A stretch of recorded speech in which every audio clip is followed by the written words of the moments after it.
Car सरदार पूरन सिंह ने लिखा है कि एक बार उन्होंने देखा कि महीने भर के लिए केवल 3 पैसे रोज के हिसाब से ही पैसे बचे। मन में कहा, कोई परवाह नहीं, ईश्वर परीक्षा लेना चाहता है, मैं इतने से ही संतोष करूंगा। उन दिनों वे एक पंजाबी नानबाई की दुकान में जाया करते थे और सुबह के भोजन में 2 पैसे खर्च करते थे। 1 पैसा शाम के भोजन के लिए बचा लेते थे। दुकानदार कुछ दिन तक तो रोटी देता रहा, उसके हिसाब से ही घाटे का सौदा था, क्योंकि दाल मुफ्त में देनी पड़ती थी।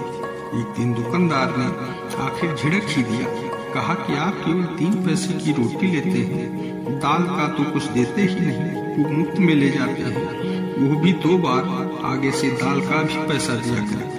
स्वामी राम के पास अतिरिक्त साधन नहीं थे। उन्होंने दूसरे वक्त रोटी खरीदना बंद कर दिया, एक बार के भोजन से ही संतोष करने लगे। अभाव की इन विकट परिस्थितियों में रहते हुए स्वामी रामतीर्थ ने गणित में MA पास किया। मेधा और आत्मविश्वास की हद थी कि वे प्रश्न पत्र में आए सभी प्रश्न हल कर देते। अमूमन 13 में से 9 प्रश्न हल करने होते थे।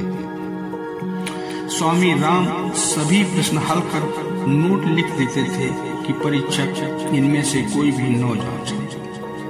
इससे अपने इस प्रचंड आत्मविश्वास का श्रेय वे ईश्वर को ही देते थे। एक स्थान पर उन्होंने लिखा है कि संसार में ऐसी कोई चीज नहीं जिस पर हम भरोसा कर सके। वे ईश्वर ही की कृपा के भागी होते हैं जो केवल उस पर श्रद्धा करते हैं, वे ही सच्चे संत हैं।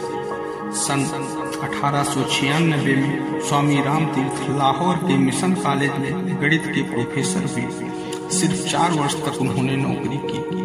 मिशन स्कूल में प्रोफेसरी तो कुछ दिन बाद ही छोड़ दी थी और ओरिएंटल कॉलेज में 2 घंटे रीडरशिप करते थे। अध्यात्म और भक्ति का वेग इन्हीं दिनों उनमें उमंगने लगा।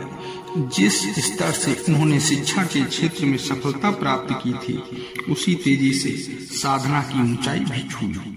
सन 1900 में लौकिक जीवन से उपराम होकर वे प्रोफेसर रामतीर्थ से स्वामी रामतीर्थ हो गए।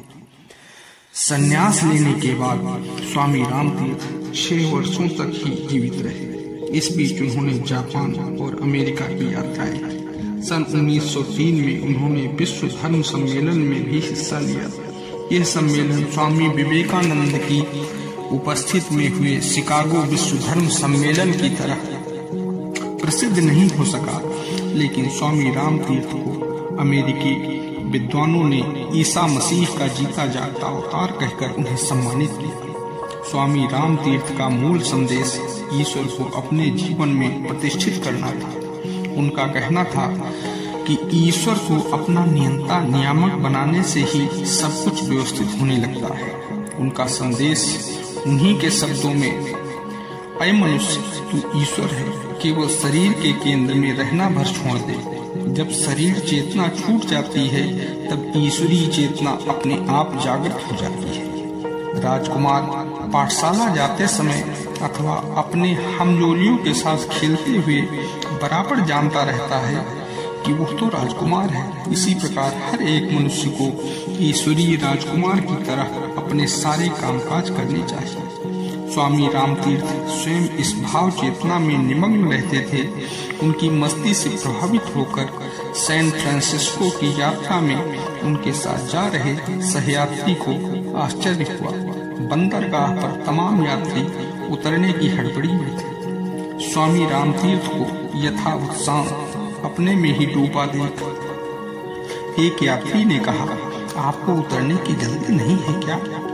आपका सामान कहाँ है? समेटिए जल्दी, सीढ़ियाँ हटा ली जाएंगी। स्वामी राम ने कहा, बस जो कुछ मेरे शरीर पर है यही साथ है, इसके अलावा बादशाह राम अपने साथ कुछ और नहीं रखता।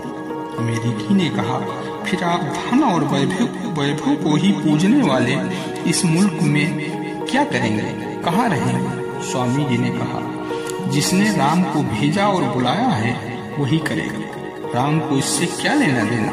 उस सहयात्री ने पूछा, क्या आपका कोई मित्र यहाँ रहता है? आप किसी को जानते हैं? स्वामी राम ने कहा, हाँ, क्यों नहीं। राम केवल एक ही मित्र को जानता है, और वो तुम हो। स्वामी रामतीर्थ के आत्मविश्वास और अपनत्व से वो अमेरिकी बड़ा प्रभावित हुए। स्वामी जी के प्रवास की प्रारंभिक व्यवस्था उसी ने व्यक्ति ने की।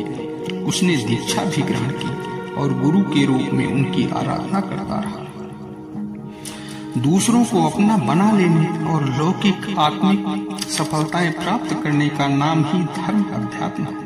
इस धर्म का निष्ठापूर्वक पालन किया जाए तो जीवन में आनंद की हिलोरें उठने लगती हैं। स्वामी रामतीर्थ का एक प्रसिद्ध व्याख्यान है सफलता का रहस्य। स्वामी विवेकानंद की शिकागो वक्ता से भी ज्यादा इसकी चर्चा हुई है। जीवन जीने की कला सिखाने वाले शिक्षकों, वक्ताओं और लेखकों ने इस व्याख्यान के विस्तार में पुस्तकें लिखी। व्याख्यान में स्वामी जी ने 7 उपायों का उल्लेख किया है जिन्हें अपनाकर व्यक्ति, परिवार और समाज की सर्वांगीण उन्नति होने लगती है।